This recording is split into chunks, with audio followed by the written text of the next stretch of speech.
Bom dia, meus irmãos. Nós os recebemos com muita alegria nesse que é o primeiro dia da semana. É sempre um privilégio pelo qual nós devemos dar graças a Deus, esse de podermos iniciar a semana na sua casa, louvando ao seu nome, o buscando em oração e escutando a sua instrução. Eu sei que o mundo chama o domingo faz parte do fim de semana, mas para nós é o primeiro dia da semana. Na verdade, a semana começa hoje e nós a começamos aos pés do Senhor, louvando o seu nome, cantando louvores e sendo instruídos na sua palavra. Portanto, sejam todos bem-vindos, que o nosso Deus continue a falar ao nosso coração no restante do culto que nós oferecemos a Ele. Nós estamos no mês de janeiro, onde as classes de escola dominical se fundem numa classe só, classe única, que é dada aqui no templo. E durante esse mês de janeiro nós estamos estudando as religiões mais conhecidas e maiores do mundo. No domingo passado nós vimos, ou pelo menos as que exercem maior influência. Domingo passado nós vimos sobre o Espiritismo, hoje nós vamos ver sobre o Catolicismo Romano, no próximo domingo sobre o Islamismo e no outro domingo sobre as Testemunhas de Jeová, se não tiver uma mudança. Ainda estamos vendo qual a importância de falar sobre as Testemunhas de Jeová.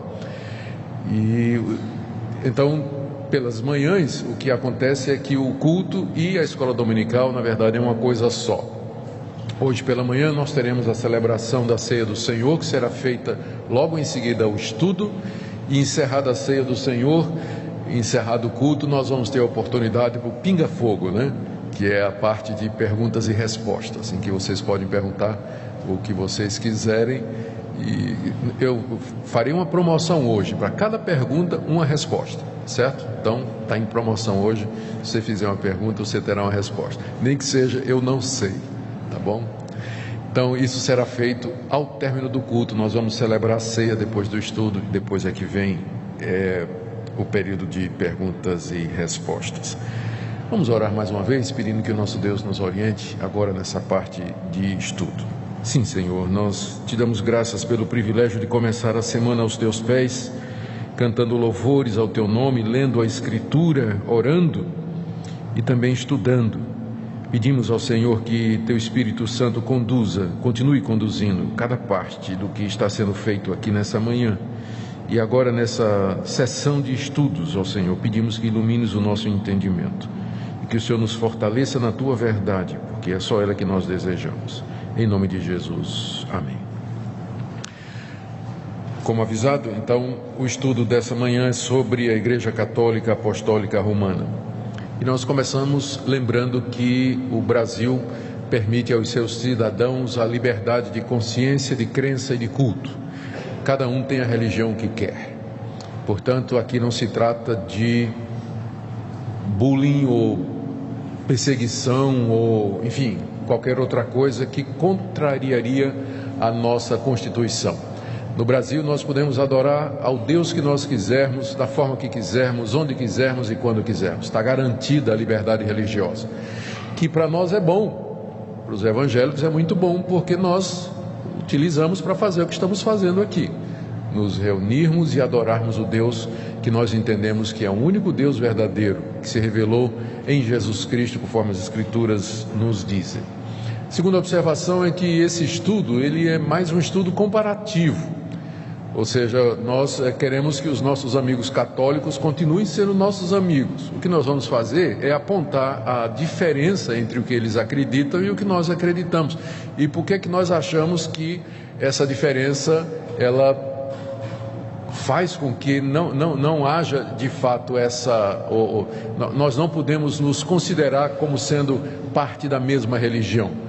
Há um movimento chamado Movimento Ecumênico que deseja que o catolicismo romano e as igrejas protestantes, elas acabem esquecendo as diferenças e andando juntas. Eu vou procurar mostrar hoje de manhã por que isso é impossível. Porque o catolicismo e as religiões, as igrejas que nasceram da Reforma Protestante, elas são absolutamente incompatíveis, não tem como conciliar as duas coisas, é o que eu pretendo mostrar no dia de hoje. Bom, O catolicismo não precisa de apresentação. Eu tenho certeza que tem muita gente aqui que veio da Igreja Católica. Ainda é a religião com o maior número de adeptos no Brasil, que é considerado o maior país católico. Ainda é a maior religião aqui, mas ela vem caindo. Em 1940, 95% dos brasileiros eram católicos. Em 1991, caiu para 83%. Em 2000, caiu para 73%. E no último censo, agora de 2010, o IBGE nos diz que apenas 64% dos brasileiros se declaram católicos. Ou seja, tem tido uma queda constante a Igreja Católica em número de adeptos aqui no Brasil. E dessa porcentagem de 64% da população brasileira, apenas uma porcentagem bem menor é que é de fato praticante.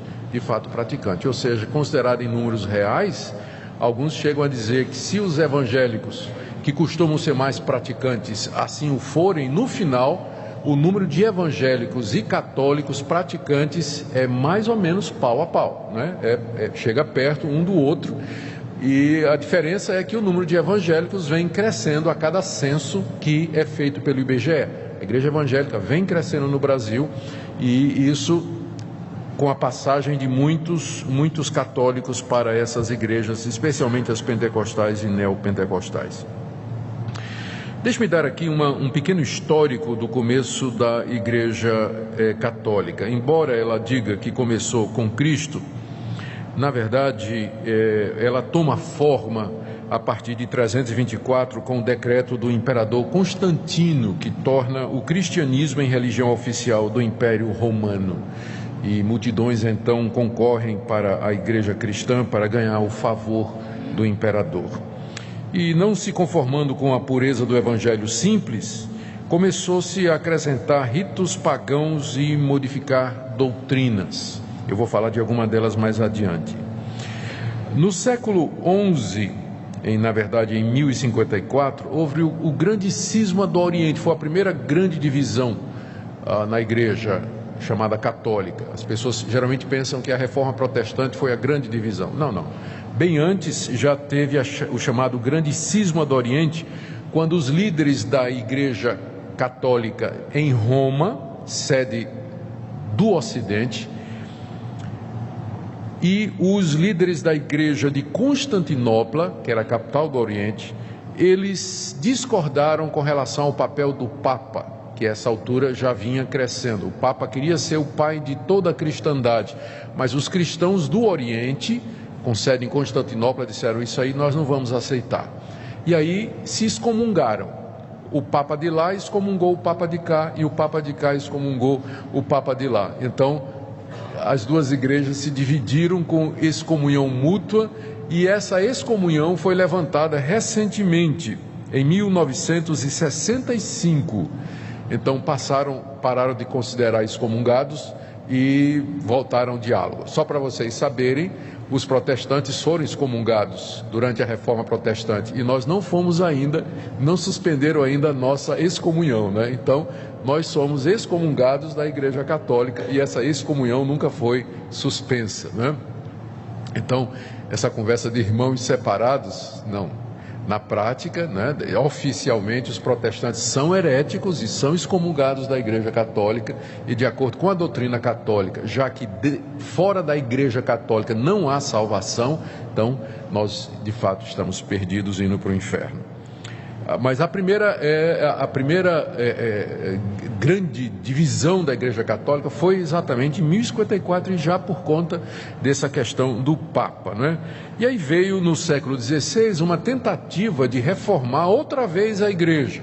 Havia muita insatisfação com a Igreja, que a essa altura já estava organizada, o papado já estava funcionando plenamente, mas havia padres, sacerdotes, professores de teologia dentro da Igreja que achavam que estava tudo errado, e a questão da venda das indulgências, né, vender o perdão. O Papa dava um documento escrito perdoando os pecados, e variava o quanto você podia pagar, e isso foi para construir a Catedral de São Pedro, né, lá em Roma.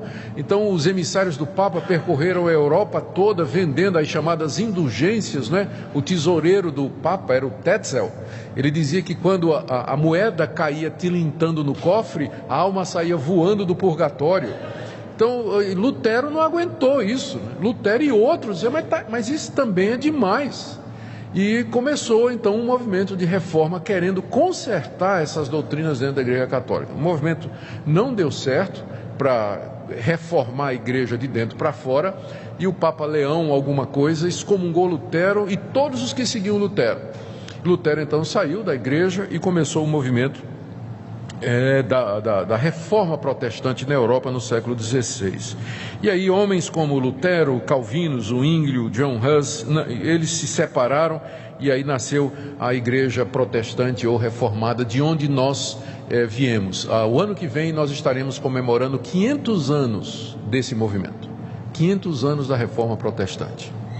Bom, a Igreja Católica, logo em seguida, se reuniu em concílio na cidade de Trento, e durante 18 anos ela discutiu o que fazer diante do crescimento da reforma protestante em todo o mundo. E aí esse concílio, que é um concílio extremamente importante, é chamado o Concílio da Contra-Reforma, foi quando a Igreja Católica tomou posição com relação aos protestantes. Eles fizeram o seguinte: as principais decisões que eles tomaram: condenaram a doutrina protestante da justificação pela fé. O Concílio de Trento diz: maldito todo aquele que disser que o homem é justificado somente pela fé. Então, é maldito, é excomungado, anátema, né? Então, disseram isso aí. Declarou que o único texto bíblico autêntico é a tradução de São Jerônimo, no século IV, denominada Vulgata. De fato, um pai da igreja chamado Jerônimo, a mando do imperador, no século IV, ele traduziu a Bíblia do grego, do hebraico e do aramaico para o latim. Não é que não tinha outras versões em latim antes, tinha inclusive uma versão chamada a Velha Latina, mas como havia divergências, então foi pedido que ele fizesse uma tradução, e Jerônimo fez essa tradução. E nessa tradução ele incluiu livros apócrifos, livros deuterocanônicos. Ele fez um trabalho muito amplo. Não é que ele dizia que aqueles livros eram inspirados, mas ele aproveitou e já traduziu aquilo que circulava na época e tudo, né? Então é aí que começa a diferença da Bíblia católica e da Bíblia protestante. O Concílio de Trento diz que a única Bíblia certa é a Vulgata Latina, com acréscimo de 7 livros ao antigo cânon, lista de livros que antes eram usados. Mantiveram os 7 sacramentos da igreja. Os 7 sacramentos, eu não sei se eu me lembro de cabeça aqui, mas é o batismo, a confissão auricular, as ordens, a extrema unção, o casamento, o sacerdócio, e tem mais um que me foge agora, mas são os sacramentos da igreja. Até aqui havia 2 sacramentos, que era o batismo e ceia. Eu esqueci, a ceia. Então, são 7. Havia 2 só: batismo e ceia. E aí o Concílio de Trento reafirma mais 5 sacramentos, ou seja, meios pelos quais Deus traz a sua graça e meios pelos quais o pecador pode obter o favor de Deus. Então acrescentou para 7. Declarou a indissolubilidade do casamento. Então vocês sabem que até bem recentemente não tinha divórcio na Igreja Católica, não é? Inventaram o desquite, não é? Não sei quem lembra da época do desquite aí, não é? Que hoje também não tem mais. Hoje em dia a posição da Igreja Católica tem mudado com relação a isso, mas a indissolubilidade do matrimônio começa aí. O culto aos santos e o culto às relíquias, que são objetos considerados sagrados, foi aprovado pelo Concílio de Trento. Já havia antes, mas ele ratifica que está correto você venerar as imagens, venerar os santos, orar a eles, pedir a interferência deles, e você também cultuar ou venerar as relíquias, tipo assim, um pedaço da cruz, o santo sudário, todos aqueles objetos que estariam ligados à vida de Cristo ou aos santos, aquilo era então, podia ser adorado. É nessa época que surge, um pouco antes, surge o rosário, que é um colar, não é, com 150 continhas, que eles usam para fazer as orações a Maria e a Cristo. E depois o escapulário, que era também uma espécie de veste, né, por baixo da roupa, que era considerada santa. Inclusive, eu procurei essa declaração, como eu não achei, então não trouxe, porque eu não quero dizer o que eu não tenho certeza. Mas eu me lembro de ter lido que dizia que se alguém morre com escapulário, então ele de fato vai ter o perdão dos seus pecados. É quando a doutrina também, no Concílio de Trento, a doutrina do purgatório e das indulgências é reafirmada, embora a questão das indulgências sofreu uma repressão por parte da Igreja Católica, porque ela admitiu que houve abusos, não é? Ainda é possível, mas você pergunta, como é que é possível hoje? Sim, a missa de sétimo dia, né? Ela é a forma moderna da indulgência. Você paga essa missa e é uma missa em que é feita oração 7 dias depois pela alma daqueles que foram embora. Então continua se pagando pelo perdão de pecados, né? Só que de uma outra forma. Esses dogmas do Concílio de Trento, que foram passados, começou em 1546, eles nunca foram revogados, né? Nunca foram revogados, então continua valendo para a Igreja Católica. Então, atualmente a Igreja Católica tem uma grande influência política no mundo, ela tenta se revitalizar com papas carismáticos, como o Papa Francisco, mas em todo o mundo ela está experimentando uma diminuição acentuada em sua membresia. Isso se deve à secularização. Na Europa, por exemplo, lá também os protestantes estão perdendo membros, né? Se deve particularmente ao crescimento do movimento evangélico em todo o mundo. Deixe-me tentar passar para vocês, no tempo que nós temos, algumas doutrinas básicas da Igreja Católica Romana. Primeiro, com relação à fonte de autoridade. Essa pergunta é sempre muito importante. O que é que uma determinada religião ou grupo religioso aceita como fonte de autoridade? A Igreja Presbiteriana diz que a Bíblia e somente a Bíblia é a palavra de Deus. Se você for para os Mormons, eles vão dizer a Bíblia e o livro de Mormon. Quando a gente estudar o islamismo, vocês vão ver que a fonte de autoridade é outra. Eles vão aceitar a lei do Antigo Testamento, as palavras de alguns profetas, o Evangelho de Jesus e o Alcorão, que foi a revelação que Deus deu a Maomé. Sempre o Espiritismo, como nós vimos no domingo passado, aceita como fonte de autoridade a Bíblia e as informações dos espíritos através dos médiuns. O que a Igreja Católica aceita como fonte de autoridade? Ela tem 3 fontes de autoridade, enquanto que os protestantes protestaram contra isso, né? E o lema da reforma foi sola escritura, exatamente esse ponto.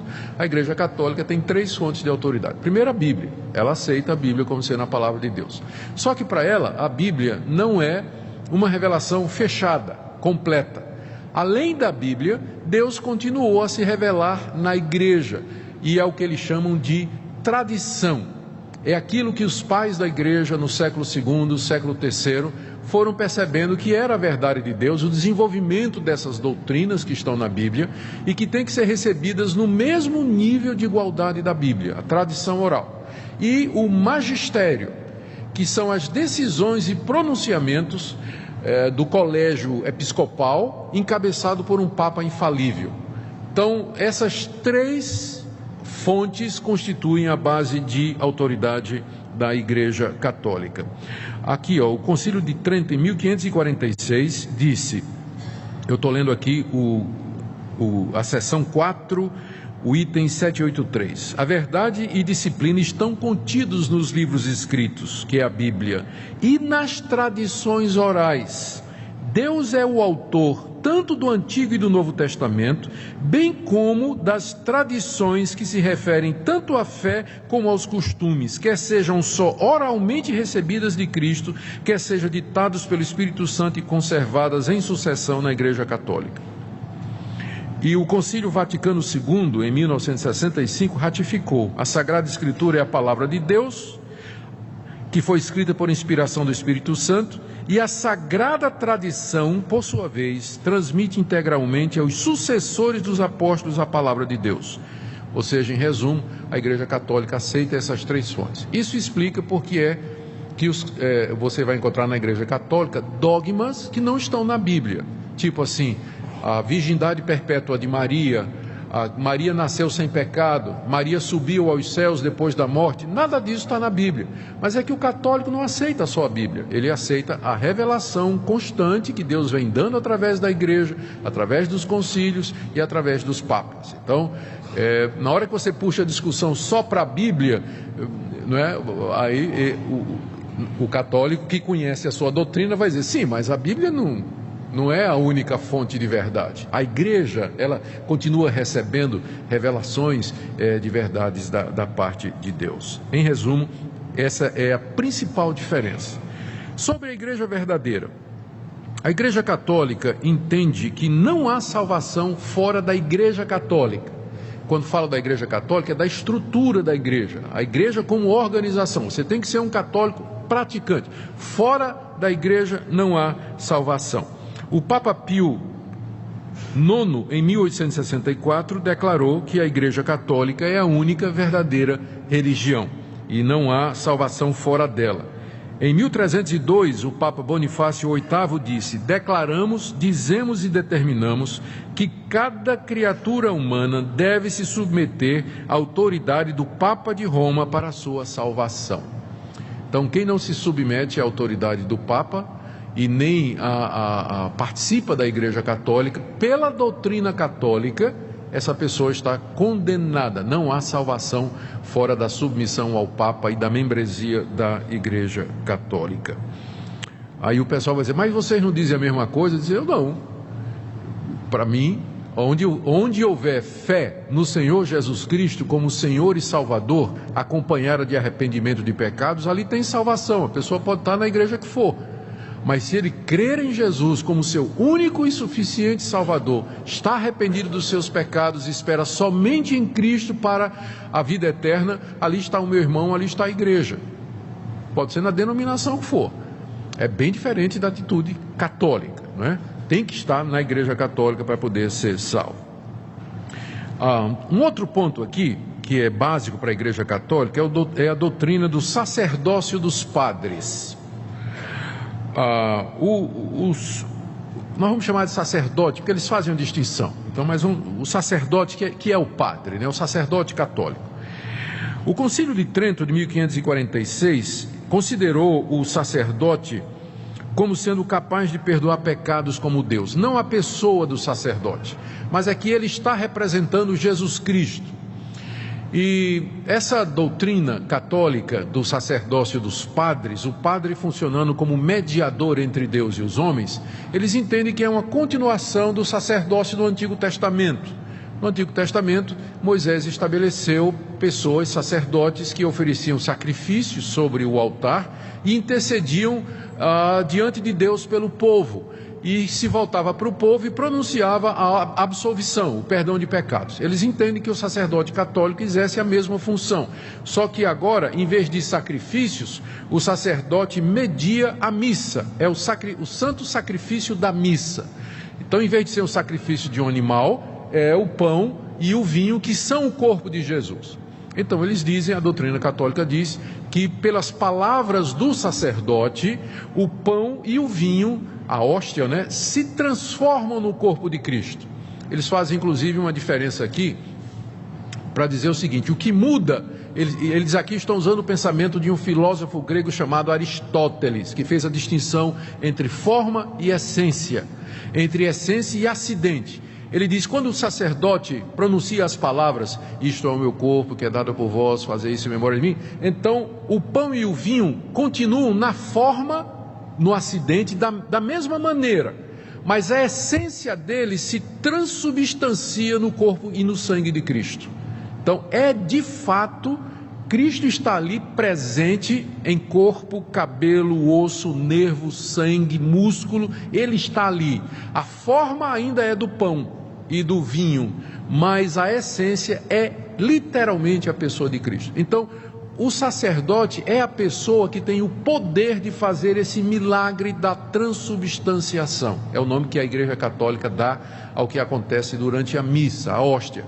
Tanto é que depois que termina a missa, a hóstia e o vinho, eles são levados e preservados num determinado lugar. Não pode, é considerado como santo, né? Não pode, ou então é levado para um doente, ou enfim, continua com essas propriedades espirituais, não é? Enquanto que nas igrejas protestantes, evangélicas, o que nós entendemos é que é um símbolo. Cristo está presente espiritualmente, ele está de fato presente, mas apenas espiritualmente e não fisicamente. Por isso que quando termina a ceia, a gente não tem nenhum cuidado especial com o pão e com o vinho, embora eu vi falar de um pastor que costumava colocar tudo num lenço, levava para casa e enterrava no quintal da casa dele, né?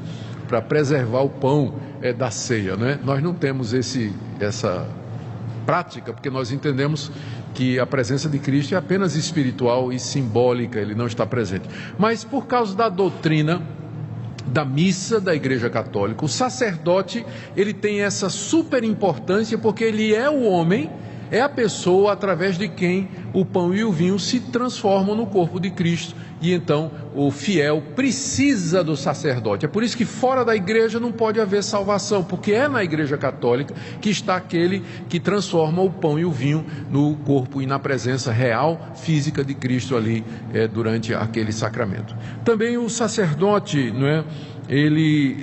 Aqui eu tirei uma citação de um livro católico que diz assim: sem os sacerdotes, a morte de Cristo não teria valia para nós. Pelas suas palavras transformam um pedaço de pão em Deus. Então, essa a ideia, não é?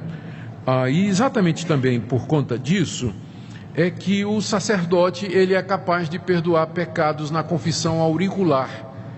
Ele pode declarar que os pecados daquele penitente que está confessando os seus erros no confessionário estão perdoados. O sacerdote é aquele que faz a extrema unção, que prepara o católico para a morte. A extrema unção, a última unção, é aquele momento em que ele então redime e perdoa os pecados daquela pessoa que está às portas da morte. Por isso, na Igreja Católica, o sacerdote, o padre, o ministro, ele tem essa posição elevada, enquanto que nas igrejas protestantes o pastor é um membro normal da igreja, né? O pastor não tem esses poderes, a não ser em algumas igrejas que apareceram por aí, que tem apóstolo que faz coisa do arco da velha. Mas nas igrejas protestantes reformadas, tradicionais, o pastor, ele é o ministro da palavra, ele ensina a palavra de Deus, é um irmão como outro qualquer, mas que recebeu os dons de pastorear, ensinar e pregar, e foi separado para esse ministério. Mas ele não perdoa pecados, não transforma, não tem nenhuma transformação que ocorre aqui. Eu não posso lhe ungir para perdoar pecados na hora da sua morte. Então a visão é completamente diferente da função do pastor na igreja e do padre na Igreja Católica. Sobre a Bíblia, como eu disse, eles aceitam a Bíblia como palavra de Deus, mas não como a palavra exclusiva de Deus e única de Deus. Eles têm, como eu disse, a Vulgata Latina, que é a versão oficial da Igreja Católica, e o Concílio de Trento acrescentou 7 livros aos 66 que eram recebidos como palavra de Deus: Tobias, Judite, 1 Macabeus, 2 Macabeus, Baruque, Sabedoria e Eclesiástico. Então, esse ponto aí nós já discutimos, não é? Sobre o Papa. A palavra Papa quer dizer pai. Na visão católica, os papas, eles são os sucessores de Pedro, que teria sido o primeiro Papa. E, portanto, tem a mesma autoridade que Pedro. O texto fundamental para essa doutrina católica é Mateus, capítulo 16, a partir do verso 13. Indo Jesus para os lados de Cesareia de Filipe, perguntou a seus discípulos: quem diz o povo ser o Filho do Homem? E eles responderam: uns dizem João Batista, outros Elias e outros Jeremias ou algum dos profetas. Mas vós, continuou ele, quem dizeis que eu sou? Respondendo Simão Pedro, disse: tu és o Cristo, filho do Deus vivo. Então Jesus lhe afirmou: bem-aventurado és, Simão Barjonas, porque não foi sangue e carne que tu revelaram, mas meu Pai que está nos céus. Também eu te digo que tu és Pedro, E sobre esta pedra edificarei a minha igreja, e as portas do inferno não prevalecerão contra ela. Dar-te-ei as chaves do reino dos céus. O que ligares na terra terá sido ligado nos céus, e o que desligares na terra terá sido desligado nos céus. Essa passagem, de acordo com a Igreja Católica, é onde Jesus dá a Pedro o primado da igreja. Pedro é a pedra sobre a qual a igreja se ergue. Tu és Pedro, e sobre esta pedra, que é você, eu vou edificar a minha igreja. Então Pedro foi colocado por Cristo como fundamento da igreja, e Cristo disse para ele: eu vou te dar as chaves do reino dos céus. Essa é a razão pela qual Pedro, na teologia católica, quando ele nas imagens e nas figuras de Pedro, ele sempre aparece com um chaveiro, né? Com um molho de chaves pendurado no cinto. São Pedro é o porteiro do céu, né? Porque Jesus deu a ele as chaves do reino dos céus. Isso é o que a Igreja Católica ensina, tá, gente? Não estou concordando com isso, não. Estou apenas explicando. Então, Pedro teria total poder sobre a igreja, porque Cristo deu esse poder, deu as chaves e disse: o que você fizer no céu será, o que você fizer na terra será confirmado no céu. Deus confirma as decisões de Pedro e dos seus sucessores, que são os papas. Essa ideia, na verdade, ela começa a aparecer no século II, mas muito tenuamente. É somente no século V, quando Leão I, que foi considerado o primeiro Papa, assumiu esse conceito. Então, é uma doutrina que data do século V. O primeiro Papa teria sido Leão I. E depois disso o conceito foi se desenvolvendo ao longo dos séculos. Eu leio aqui para vocês o Catecismo Católico de Nova York. Ele diz assim: o Papa toma o lugar de Cristo aqui na terra. É o cabeça da igreja, líder infalível, dirigente universal da verdade, só sendo julgado por Deus e por homem algum. Então, na cadeira do Papa, inclusive, está escrito em latim, Vicarius Dei, ou o vigário de Cristo, de Deus, ou o representante de Cristo. O Concílio de Trento, em 1546, disse o seguinte: o Papa, falando ex cátedra, é infalível.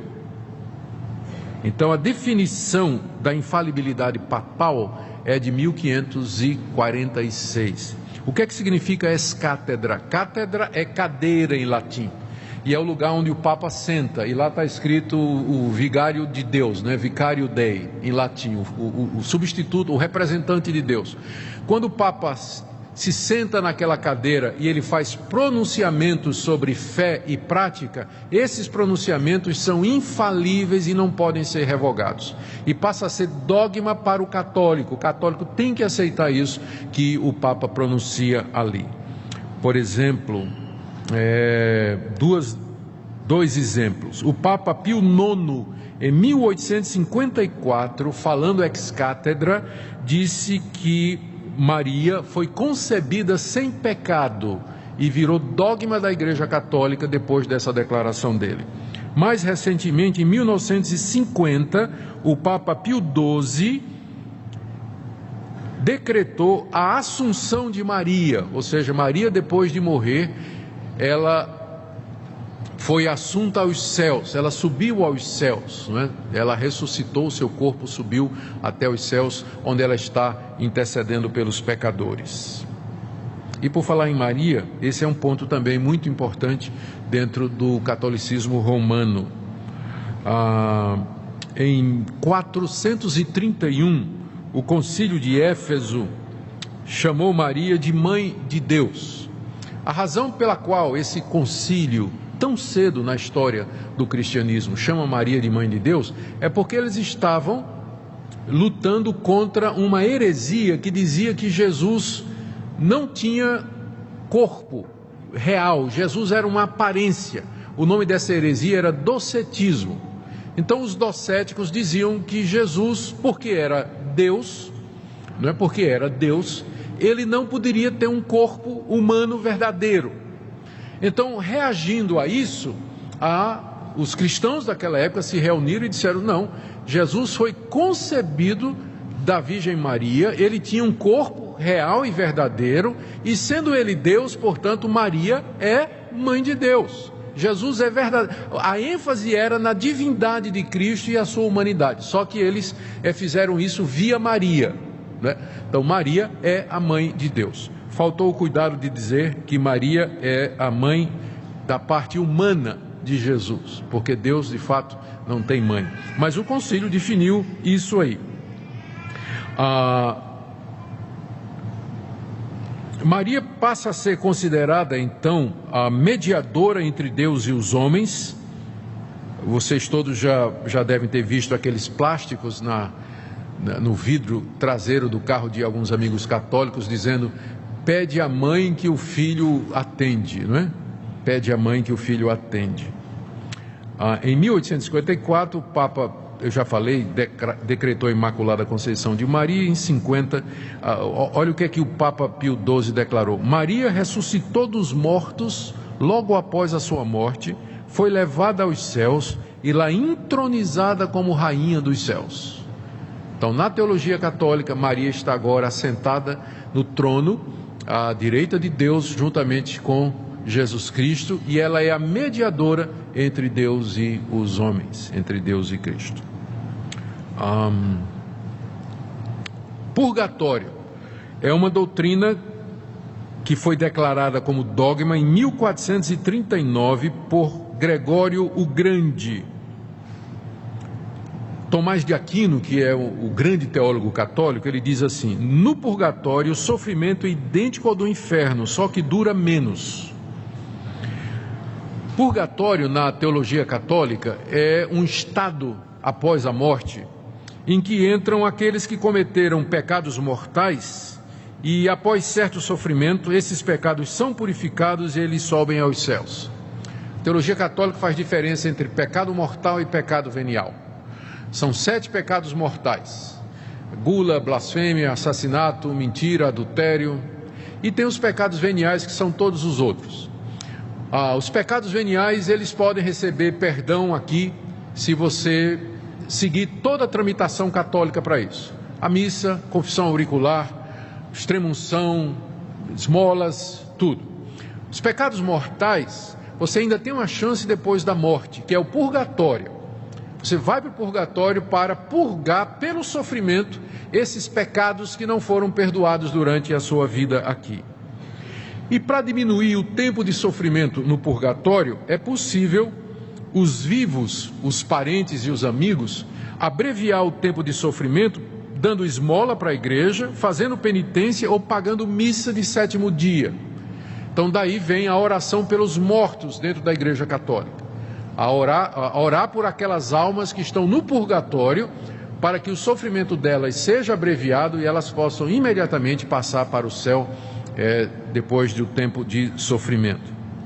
Então pode-se e deve-se orar pelos mortos, pagando a missa de 7º dia, para que se abrevie seu tempo no purgatório e logo se vá ao céu. Sobre imagens, que é geralmente uma das grandes diferenças, que os protestantes são os primeiros a apontar, a dizer para o católico que ele pratica idolatria. Se você disser para um católico que conhece a doutrina de que ele está praticando idolatria, ele vai dar uma risada, dizendo: você não entende. Não, existe uma diferença na Igreja Católica entre veneração e adoração. Adoramos somente a Deus, mas veneramos os santos. Então, como é que isso começou? Isso começou no século VI com o Papa Gregório Magno.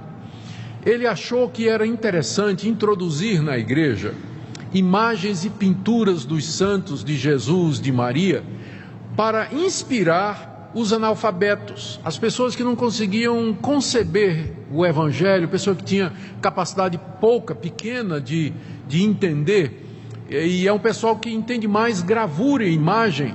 Então esse Papa, ele entendeu que trazendo para dentro da igreja as imagens e os símbolos ajudaria numa forma de catequese para as pessoas, não é? Só que isso que começou com um objetivo didático, para ensinar, acabou sendo corrompido e as pessoas começaram, na verdade, a se dirigir às imagens dos santos, enfim, para fazer as suas devoções. Em 787, o segundo concílio de Nicéia regulamentou isso e fez essa distinção. Disse que venerar vem do verbo grego douleo, que significa servir, e é a atitude que o católico pode ter para com os santos, para com as imagens e as relíquias. Eles veneram, no sentido que eles respeitam, eles fazem devoções, dirigem orações, fazem pedidos aos que já morreram, mas a adoração, que vem do grego latreu ou latria, é dirigida somente a Deus. Só que na prática o catolicismo popular não tem a menor ideia dessa distinção. A gente sabe disso. As pessoas, na verdade, se curvam mesmo diante das imagens, diante da imagem de Maria, e prestam a essas imagens adoração, dirigem orações, fazem pedidos, fazem promessa, cumprem voto. Então, se isso não é adoração, eu não sei o que é. Acaba sendo uma distinção semântica apenas, porque na prática é a mesma coisa. No catecismo, o catecismo católico, ele traz a lista dos 10 mandamentos, e é interessante. O terceiro mandamento, o segundo mandamento que está na Bíblia, inclusive na Bíblia deles, diz: não farás para ti imagens de escultura, não as adorarás, nem lhes darás culto. É o segundo mandamento, que proíbe que os que conhecem a Deus façam imagens ou representações de Deus ou de qualquer outra coisa e preste culto àquela imagem. O catecismo católico tirou esse mandamento, e para completar 10, dividiu o 10º mandamento em 2. O 10º mandamento diz assim: não cobiçarás a mulher do teu próximo, não cobiçarás coisa alguma do teu próximo, nem o seu boi, nem o seu jumento, nem nada. Aí o que é que o catecismo católico fez? Ele dividiu esse mandamento em 2. O 9º mandamento passa a ser: não cobiçarás a mulher do teu próximo, e o 10º mandamento passa a ser: não cobiçarás as coisas do teu próximo. Por quê? Porque tirou o segundo mandamento, que diz: não farás para ti imagem de escultura. Então, os 10 mandamentos no catecismo católico é diferente dos 10 mandamentos que você tem aqui, porque foi excluído o mandamento a respeito das imagens. Embora na Bíblia católica, na Vulgata, tenha. E, por fim, talvez a diferença mais importante é a justificação do pecador diante de Deus. Como é que a pessoa é justificada diante de Deus? A teologia católica admite que Cristo morreu na cruz pelos pecadores, admite que ele deu sua vida para perdoar pecados. Contudo, a justificação do pecador, o perdão que é dado ao pecador, não é um ato de Deus em que ele nos considera justo e nos perdoa os pecados de uma vez para sempre. Mas o que é que acontece? Deus infunde, ele derrama dentro de nós a sua graça e a sua justiça, que nos capacita a fazer boas obras. Então, dessa combinação de Deus dando a sua graça no coração do pecador, e o pecador fazendo caridade, obedecendo os mandamentos, indo para a igreja, seguindo os sacramentos, então dessa cooperação é que o pecador morre na esperança de ser salvo. Enquanto que na teologia protestante, a pessoa é salva pela fé, é um ato de Deus, Deus perdoa de uma vez por todas e, portanto, a pessoa pode ter certeza de que está perdoada e salvo. Na teologia católica, o católico não pode ter essa certeza, porque a salvação é uma cooperação entre a graça de Deus e as obras do pecador. Então, nunca vai poder ter certeza, né, de que você de fato vai ser perdoado, que você não sabe se as suas obras elas são em número suficiente ou a cooperação é suficiente para garantir isso.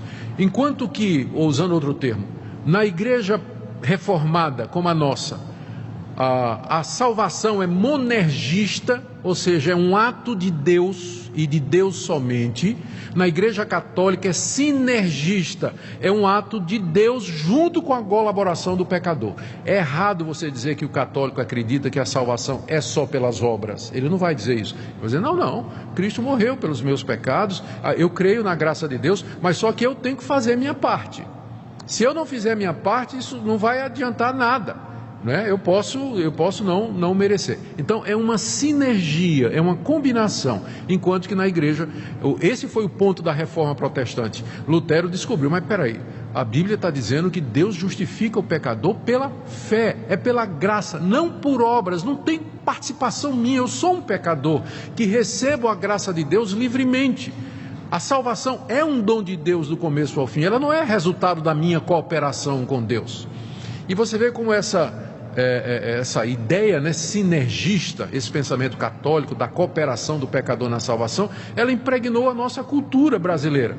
Eu costumo dizer que os evangélicos brasileiros continuam com a alma católica, porque é duro para o evangélico, não é, entender isso. Ele sempre fica pensando que ele tem que colaborar para a salvação dele, para a justificação dele. E aí, quando chega as seitas evangélicas dizendo: você tem que dar isso, você tem que fazer campanha tal para poder fazer a sua salvação, você tem que fazer sacrifício e tudo mais, o brasileiro vai com muita facilidade, porque essa mentalidade de cooperação com Deus para a salvação está na raiz do povo brasileiro, que foi colonizado pela Igreja Católica, né? Ideias populares do tipo assim, você vê escrito na traseira do caminhão, né? O bom filho Deus ajuda.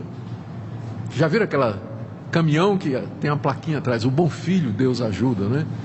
Então, essa cooperação sua com Deus para a salvação, isso é da teologia católica. As obras que são necessárias para que o pecador participe para ser salvo, o católico participe para ser salvo, incluem a confissão, participação na missa e extrema unção. Olha o que é que o Concílio de Trento, aquele da Contra-Reforma, declarou na seção 6ª, no cânone 9. Se alguém diz que o pecador é justificado pela fé somente, significando que nada mais é requerido para cooperar a fim de obter a graça da justificação, que seja maldito. Ou seja, nós somos, de acordo com o Concílio de Trento, malditos, porque nós cremos exatamente nisso, que a justificação é pela fé.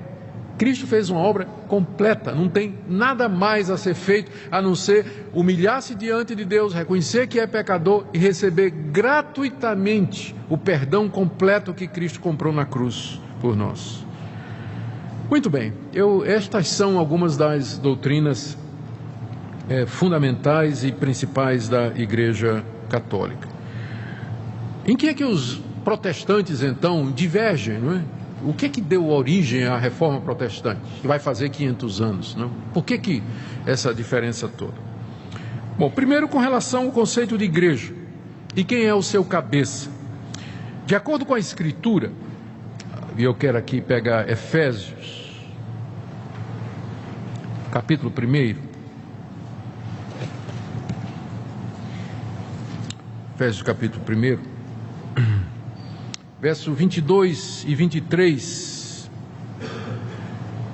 falando de Cristo, o apóstolo Paulo diz que Deus pôs todas as coisas debaixo dos seus pés, e para ser o cabeça sobre todas as coisas o deu à igreja, a qual é o seu corpo, a plenitude daquele que a tudo enche em todas as coisas. E aqui no capítulo 5 da carta aos Efésios, verso 23, Paulo diz: o marido é o cabeça da mulher, como também Cristo é o cabeça da igreja. Cristo é o cabeça da igreja. E juntamente com estas duas passagens, há dezenas de outras no Novo Testamento que diz que quem é o cabeça da igreja é Jesus Cristo.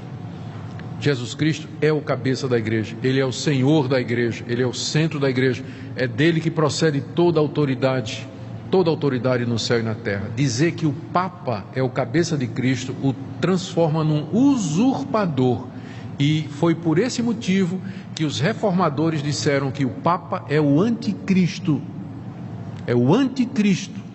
aquele que a Bíblia diz que iria se levantar contra Cristo e tomando o lugar de Cristo.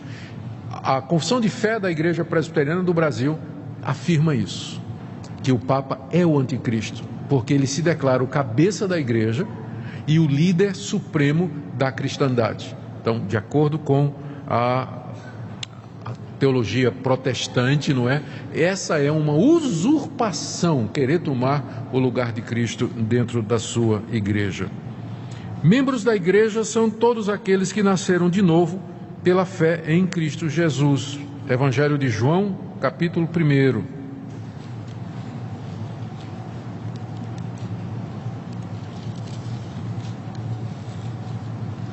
João, capítulo 1. Verso 11. Ele veio para o que era seu e os seus não o receberam. Mas a todos quantos o receberam, deu-lhes o poder de serem feitos filhos de Deus, a saber, os que creem no seu nome, os quais não nasceram do sangue, nem da vontade da carne, nem da vontade do homem, mas de Deus. Filhos de Deus, membros da Igreja de Cristo, são todos aqueles em todo lugar que creem em Jesus Cristo como sendo o Filho de Deus. Sobre sacerdócio, há várias listas de dons espirituais no Novo Testamento e sacerdote não aparece em nenhuma delas. Quando a Bíblia fala sobre sacerdote, se refere a Cristo como sendo o único sacerdote que nós temos. Hebreus, capítulo 7, verso 17, onde se refere a Cristo dizendo... citando o Salmo 110, verso 4, Tu és sacerdote para sempre, segundo a ordem de Melquisedeque. O que o autor da carta aos Hebreus está dizendo é que os sacerdotes do Antigo Testamento eram da tribo de Levi e faziam parte de uma ordem temporal. Eles foram constituídos durante um tempo para ministrar aqueles sacrifícios de animais que eram tipos e figuras de Cristo. Uma vez que Cristo veio, não há mais sacerdotes, pessoas que vão administrar sacrifícios como mediadores entre Deus e os homens, porque Cristo é não somente o sacrifício, mas Ele é também o sacerdote. Ele é aquele que é o mediador entre Deus e os homens. Por isso não tem mais a figura de sacerdote. Lá no livro de Apocalipse, capítulo 1, o apóstolo João se refere aos cristãos da seguinte maneira, verso 5, começar no verso 4. João, às 7 igrejas que se encontram na Ásia, graça e paz a vós outros, da parte daquele que é, que era, que há de vir, da parte dos 7 espíritos que se acham diante do seu trono, da parte de Jesus Cristo, a fiel testemunha, o primogênito dos mortos e soberano dos reis da terra. Aquele que nos ama e pelo seu sangue nos libertou dos nossos pecados e nos constituiu reino, sacerdotes para o seu Deus e Pai, a Ele a glória e o domínio pelos séculos dos séculos. Amém. Aqui o apóstolo João nos diz que Cristo fez de todos nós sacerdotes. Todo cristão, ele é um sacerdote. Não acabei ainda. Vê 1 de Pedro, porque essa doutrina é importante aqui, para a gente entender. Na 1 de Pedro,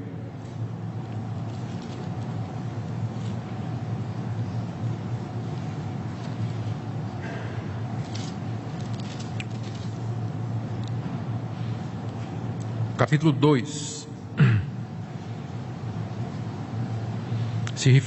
escrevendo aos cristãos, Pedro diz, verso 9, Vós, porém, sois raça eleita, sacerdócio real, vocês são sacerdócio real, nação santa, povo de propriedade exclusiva de Deus.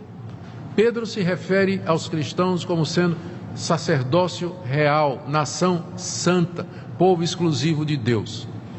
Quando os reformadores iniciaram a reforma da igreja no século XVI, eles acabaram com essa distinção entre sacerdócio e leigo, entre esse ofício de sacerdote, não é? Que era o mediador entre Deus e os homens, e o laicato. O leigo é aquele que não é sacerdote.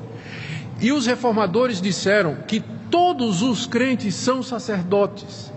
Daí veio a doutrina do sacerdócio universal de todos os crentes. Todos os crentes têm acesso a Deus, todos os crentes podem ministrar de acordo com os dons que eles receberam. E aquilo que o crente faz na sua vocação, como dona de casa, médico, pedreiro, motorista, vaqueiro, agricultor, aquilo é um serviço que ele presta a Deus. Então, essa doutrina do sacerdócio de todos os crentes foi fundamental no entendimento das diferenças, porque na Igreja Católica o sacerdote é aquela classe de pessoa especial que funciona como mediador entre Deus e os homens, através de quem vem a graça, vem o perdão e a misericórdia. Para nós isso tudo é Jesus Cristo. É Cristo quem faz isso hoje. Ele é o único mediador entre Deus e os homens. E os discípulos de Cristo são sacerdotes no sentido de que eles ministram, eles têm acesso a Deus e eles, com a sua vida e a sua vocação, servem a Deus aqui nesse mundo. Sobre a Bíblia, sobre as fontes de autoridade. Aqui é que pega também. Fonte de autoridade. Como nós vimos, a Igreja Católica recebe a tradição e o magistério ao lado da Bíblia como sendo fonte de novas revelações e de novas doutrinas.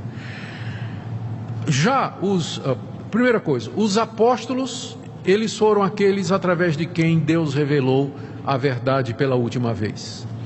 E os apóstolos eram de um número limitado, eles foram escolhidos no número de 12, Paulo entra como um nascido fora de tempo, mas porque 12 para contrabalancear com as 12 tribos de Israel, a igreja do Antigo Testamento e a igreja do Novo, então era um número específico de 12. O alvo de Deus com os apóstolos era fazer a revelação da verdade e escriturar essa verdade. Os apóstolos, eles já têm consciência de que o que eles estão escrevendo é palavra de Deus. Paulo, quando escreveu a carta aos Gálatas, no capítulo 1, ele diz assim: se vier um anjo do céu trazendo outro evangelho a não ser esse que eu estou pregando, seja maldito. Seja maldito. No final do livro de Apocalipse, o apóstolo João diz que quem acrescentar ou tirar alguma coisa a esta revelação será também castigado proporcionalmente por Deus. Já há na própria Escritura consciência de que ela é a revelação final de Deus. Carta aos Hebreus, capítulo 1. Tendo Deus outrora falado muitas vezes e de muitas maneiras aos pais pelos profetas, nesses últimos dias nos falou pelo seu Filho. Cristo é a última, a maior e a revelação final de Deus para nós. O Novo Testamento registra essa revelação, e ao encerrar a Bíblia, Deus, entendam o que eu vou dizer, não tem mais nada a nos dizer. O que Ele queria nos dizer, Ele nos disse através de Moisés, dos profetas, de Cristo e dos apóstolos. Ponto final. Já há consciência na Bíblia de que o que passar disso não vem de Deus.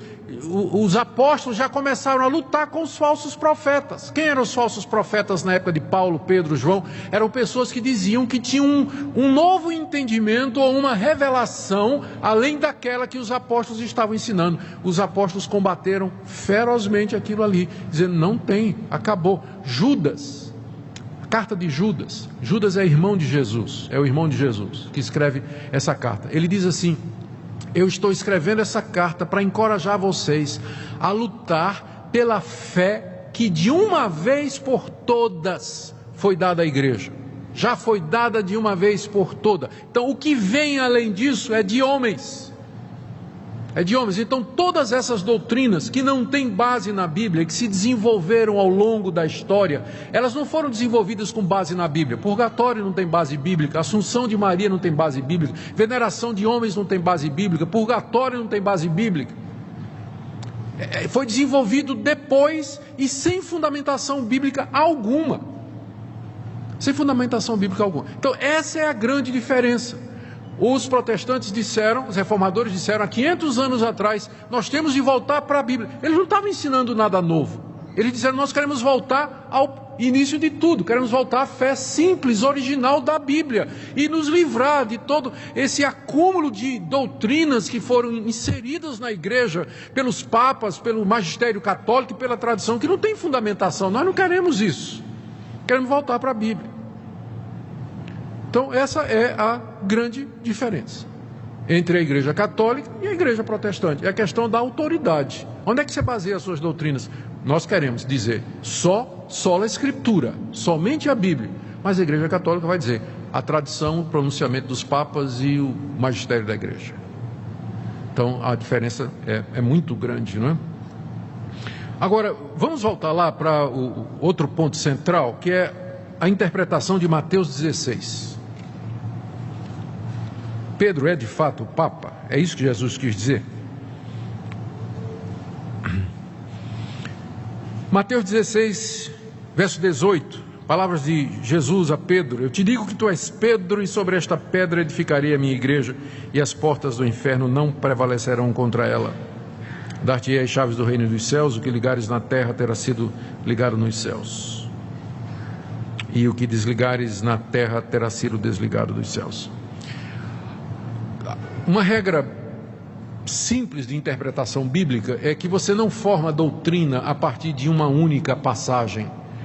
Como a Bíblia foi dada progressivamente e seus escritores são vários, você tem que ver como é que aquela verdade ela é apresentada em outras passagens da Bíblia. A pergunta é: o resto da Bíblia confirma que Pedro é o Papa, é a pedra, é o chaveiro do céu, infalível, a quem Jesus deu toda a autoridade? A resposta é um sonoro não.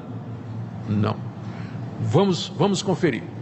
Logo depois que Jesus deu essas palavras a Pedro, se a gente continuar lendo, olha o que é que nós encontramos. Verso 21. Nesse tempo começou Jesus a mostrar aos discípulos que era necessário seguir para Jerusalém e sofrer muitas coisas dos anciãos, dos principais sacerdotes e dos escribas, ser morto e ressuscitado no terceiro dia. Então Pedro, a quem Jesus já tinha dito: tu és Pedro, e sobre essa pedra edificarei minha igreja, daria as chaves dos céus, etc. Pedro, chamando-o à parte, começou a reprovar a Jesus, dizendo: tem compaixão de ti, Senhor, isso de modo algum te acontecerá. Mas Jesus, voltando-se, disse a Pedro: arreda, Satanás, tu és para mim pedra de tropeço. A pedra aqui é de tropeço. Tu és pedra, mas de tropeço, porque não cogitas das coisas de Deus, e sim das dos homens. Como é que né? Infalível ele não era, com certeza, né? Está na cara de que ele não era infalível. E para ser a pedra sobre a qual a igreja seria edificada, está uma pedra meio bamba, né? Meio incerta e meio insegura. Continuando, capítulo 18. Como se deve tratar o irmão culpado?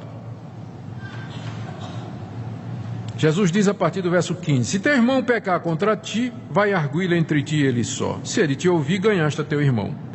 Se porém não te ouvir, toma ainda contigo uma ou duas pessoas, para que pelo depoimento de 2 ou 3 testemunhas toda a palavra se estabeleça. E se ele não atender, diz a igreja; se recusar a ouvir também a igreja, considera como gentio e publicano. Em verdade vos digo que tudo que ligares na terra terá sido ligado nos céus, e tudo que desligares na terra terá sido desligado nos céus. Ué, isso aqui não foi uma promessa para Pedro? No verso 18, tudo que ligares na terra, não é isso? Tanto é que ele tem as chaves do céu, mas aqui Jesus está dando a mesma promessa para a igreja. Então é óbvio que não era exclusivo de Pedro. As chaves dos céus está com a igreja, no sentido de que é a igreja que tem a pregação do evangelho, que abre o reino dos céus para os homens. E a recusa desse evangelho fecha o reino dos céus para os homens. Não é um homem que tem a chave para abrir e fechar o reino dos céus, mas é dado à igreja isso aqui. Continuando. Ah, pastor, mas isso que Pedro fez foi antes do dia de Pentecostes. O Espírito Santo não tinha vindo aí. Tá bom. Gálatas. O Espírito Santo já tinha chegado, o evangelho já estava crescendo, a igreja de Jerusalém, liderada pelos apóstolos, estava firme.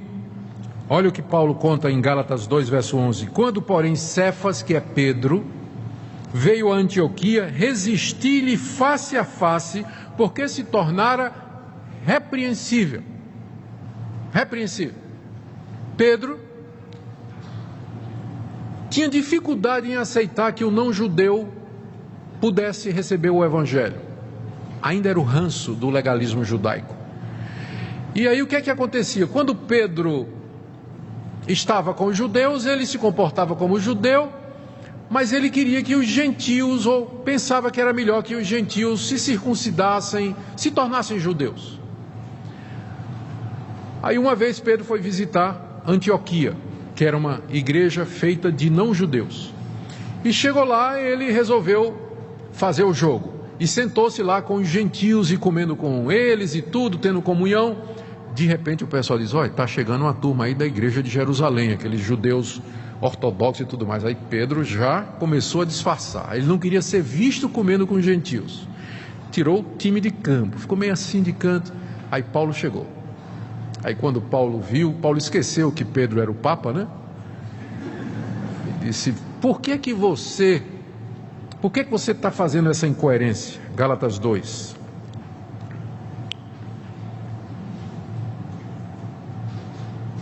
Verso 14. Quando vi que não procedia corretamente segundo a verdade do Evangelho, eu disse a Cefas na presença de todos, se tu, sendo judeus, vive como gentio e não como judeu, por que obrigas os gentios a viverem como judeus? Ele expôs a incoerência de Pedro. Então, é um Papa que não é, se for Papa é falível, né? Porque pelo menos há vários outros, há pelo menos 2 registros do erro. Mas vamos perguntar a Pedro quem é a pedra. A melhor coisa é isso, né? A gente ir direto na fonte e perguntar, Pedro, quem é a pedra então? Abra aí na primeira carta de Pedro.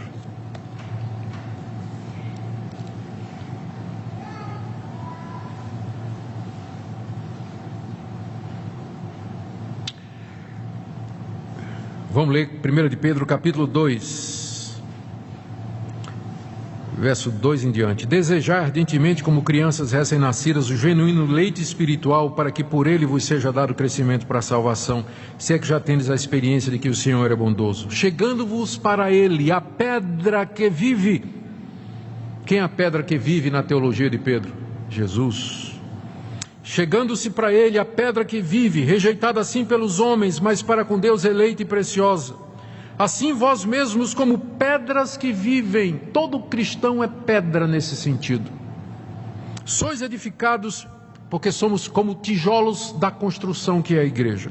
Sois edificados casa espiritual, para ser de sacerdócio santo, a fim de oferecer de sacrifícios espirituais agradáveis a Deus por intermédio de Jesus Cristo. Só nessa passagem você tem resposta a 2 dogmas católicos. A pedra é Cristo e nesse sentido todos os crentes são parte do edifício. E todos eles são sacerdotes que oferecem a Deus sacrifícios espirituais através de Jesus Cristo. O Papa Pedro matou a teologia aqui, né? Por isso está na Escritura, eis que ponho em Sião uma pedra angular eleita e preciosa, e quem nela crê não será de modo nenhum envergonhado. Para vós outros, portanto, o que credes é preciosidade, a pedra angular. Mas para os descrentes, a pedra que os construtores rejeitaram, essa veio a ser a principal pedra angular, pedra de tropeço e rocha de ofensa. Cristo é a pedra sobre a qual está edificada a igreja. E para quem não crê, ele é uma pedra de tropeço. A pessoa bate e cai em Cristo. Ele é a pedra. Mas então o que Jesus quis dizer quando disse a Pedro, tu és Pedro e sobre esta pedra edificarei a minha igreja? A resposta é que a pedra ali não é a pessoa de Pedro, mas a confissão que Pedro tinha feito no verso anterior. Jesus perguntou, quem vocês dizem que eu sou? Qual foi a resposta de Pedro? Tu és o Cristo, o Filho do Deus vivo. E Jesus disse, tu és Pedro, e sobre esta pedra, esta declaração que você fez, eu vou construir a minha igreja. Agora bate com o resto da Bíblia. O resto da Bíblia diz que a pedra sobre a qual a igreja se edifica é Cristo, o Filho de Deus. Você ainda pode dizer assim, se você quer insistir que Cristo está dizendo, tu és Pedro, e sobre esta pedra, Jesus estava apontando para Pedro, é o Pedro confessante, é o Pedro enquanto dizendo, tu és o Cristo, o Filho do Deus vivo, e ali ele está representando todos os cristãos que confessam essa verdade. A igreja é edificada sobre a verdade de que Cristo é o Filho do Deus vivo, o Salvador do mundo, o único mediador, e não a pessoa frágil, incoerente do apóstolo Pedro, e muito menos dos seus sucessores. Só para vocês terem uma ideia, sobre a infalibilidade do Papa. O Papa Adriano II declarou que o casamento civil era válido, mas o sucessor dele, Papa Pio VII, condenou como inválido. Eugênio IV condenou Joana d'Arc a ser queimada viva como feiticeira. Benedito XV declarou Joana d'Arc santa. Um disse que era feiticeira, o outro disse que era santa. Clemente XIV acabou com os jesuítas. Pio XII os restaurou. Sisto V recomendou a leitura da Bíblia, mas Pio XII e outros papas condenaram. Então, onde é que está a infalibilidade? Então, essa é uma doutrina que nós, inclusive tem católicos que não engolem, não é? Essa doutrina da infalibilidade do Papa. A verdade é que os apóstolos não deixaram sucessores. A Igreja de Cristo, ela é apostólica, no sentido de que ela está edificada sobre a doutrina dos apóstolos. Mas eu não preciso de um apóstolo hoje, porque quando eu abro a Bíblia, eu ouço o apóstolo Pedro, o apóstolo Paulo, o apóstolo Mateus, o apóstolo João. Eles estão aqui com você, comigo. Deus preservou o que eles escreveram. Nesse sentido, a igreja é apostólica, porque ela está edificada sobre a doutrina dos apóstolos e dos profetas. Eu não preciso de um representante ou descendente ou sucessor vivo de uma linhagem histórica que remonta ao tempo dos apóstolos ou ao próprio Jesus Cristo. É nesse sentido que eu me considero um cristão apostólico, porque a minha crença está baseada naquilo que os apóstolos ensinaram.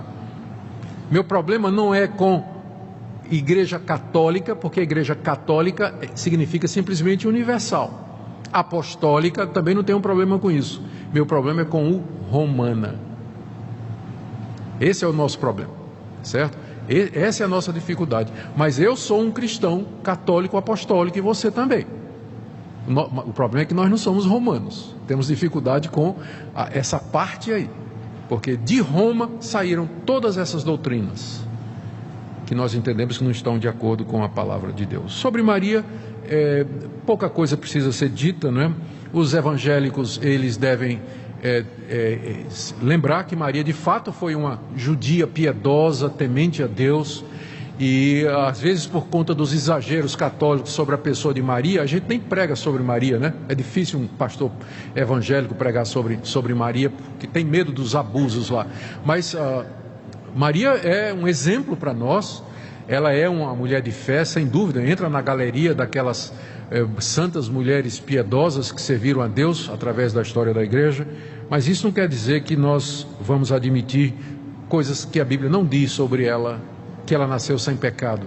O argumento da Igreja Católica para que Maria nasceu sem pecado é que ela não podia ter pecado, porque senão Jesus nasceria com pecado. Então, para que Jesus nascesse sem pecado, Maria não podia ter pecado.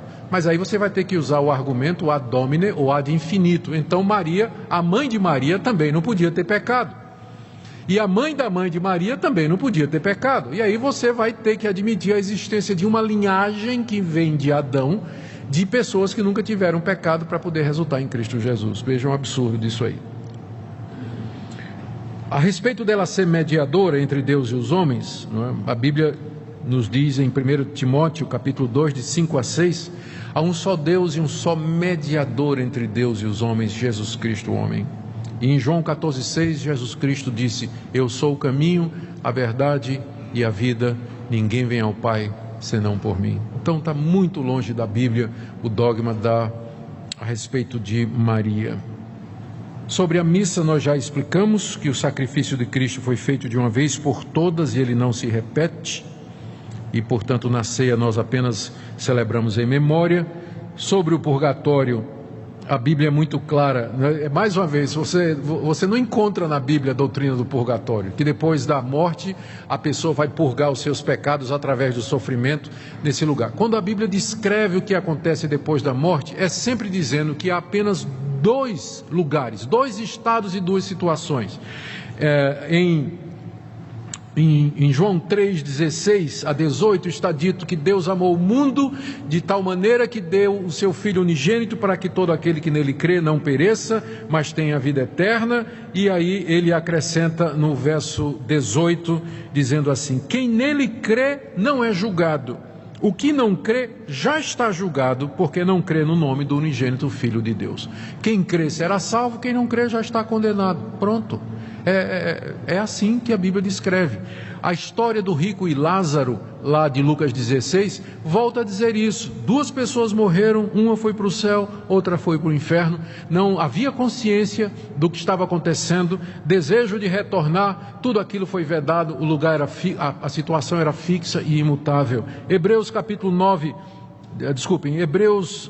capítulo 9, verso 27, aos homens está ordenado morrerem uma só vez, depois disso vem o juízo. Não há nada na Bíblia que fale de uma segunda chance depois da morte, ou um período de purgamento de pecados. O dia da salvação é hoje, aqui e agora, pela fé em Jesus, nós resolvemos o nosso destino. E na prática, na prática eu ia dizer que não tem diferença entre venerar e adorar, já falei sobre isso. E por fim, a salvação, que é o ponto de maior divergência, né? Efésios capítulo 2, a palavra de Deus é muito clara a respeito disso. Efésios capítulo 2, versos 8 e 9, foi um verso muito usado na Reforma Protestante. Pela graça sois salvos, mediante a fé, e isso não vem de vós, é dom de Deus, não de obras, para que ninguém se glorie. É nessa verdade, nessa pedra que nós nos firmamos. E pensando agora já nas conclusões, por isso que nós não podemos considerar a Igreja Católica Apostólica Romana como uma igreja irmã. Quando um amigo católico é convencido da verdade que os protestantes ensinaram, e ele deseja se tornar membro de uma igreja protestante, ele é rebatizado, exatamente porque nós não consideramos o batismo católico como sendo válido. Não é válido porque a intenção é outra. Esqueci de mencionar isso aqui. O batismo na igreja católica, ele tira a culpa do pecado original. Para nós o batismo não tira culpa, nem lava pecado de ninguém. É o símbolo da aliança que Deus tem conosco e com os nossos filhos. A Confissão de Fé de Westminster, nós já dissemos, considera o papado como sendo o anticristo, ou como expressão do anticristo, alguém que toma o lugar de Cristo aqui nesse mundo. A Igreja Presbiteriana proíbe os pastores de realizar culto ecumênico com sacerdote católico. Então não me convide na sua formatura, se você quiser um culto ecumênico, eu vou ter que ficar constrangido, mas vou dizer não, porque a Igreja Presbiteriana proíbe os seus pastores de participar de culto ecumênico, exatamente porque não considera a Igreja Católica como sendo uma igreja irmã, uma igreja que seja irmã. Quer dizer então que não tem crente verdadeiro na Igreja Católica? Não, eu não estou dizendo isso. Na verdade eu creio que tem. Pela graça de Deus, eu creio que há pessoas dentro da Igreja Católica que já entenderam, mas aí eles não vão se sentir muito bem em casa, lá, né? A pessoa que entendeu que ela foi salva pela graça, pelo sacrifício completo de Cristo, e ela crê somente em Jesus Cristo, ela vai começar a se sentir incomodado com a veneração aos santos, a relíquia, a ênfase em Maria como mediadora, a exortação para que seja submisso ao Papa e aceite esses dogmas, né? Pode até haver, eu creio que há gente que crê de fato em Jesus e somente em Cristo para a sua salvação na Igreja Católica, mas eu acho difícil compreender como é que ele se sente confortável quando ele ouve estas outras coisas que são tão contrárias àquilo que ele acredita, que Cristo e somente Cristo é o Salvador, que Padre não perdoa pecado, confissão não perdoa pecado, extrema unção não perdoa pecado, quem perdoa pecado é Deus mediante Jesus. Quando eu me arrependo e creio nele, confesso os meus pecados e peço perdão. Então, como dissemos, no Brasil há liberdade de crença, não é? Todo mundo acredita no que quiser, e aqui não se constitui nenhum embaraço ou bullying, não é, dos nossos amigos católicos, apenas explicando as diferenças que há entre aquilo que nós cremos e aquilo que a Igreja Católica acredita. Vamos orar. Nosso Deus, nós não queremos apenas um debate de opiniões, mas nós queremos ficar firmes na verdade. E nós entendemos que essa verdade está revelada na Bíblia. Nos ajuda a entender a Bíblia com clareza, a não acrescentar nada e que tudo que nós façamos tenha fundamentação na Bíblia, porque ela é a tua palavra, palavra de Deus, como espada, martelo, rocha, fogo, escudo, lâmpada.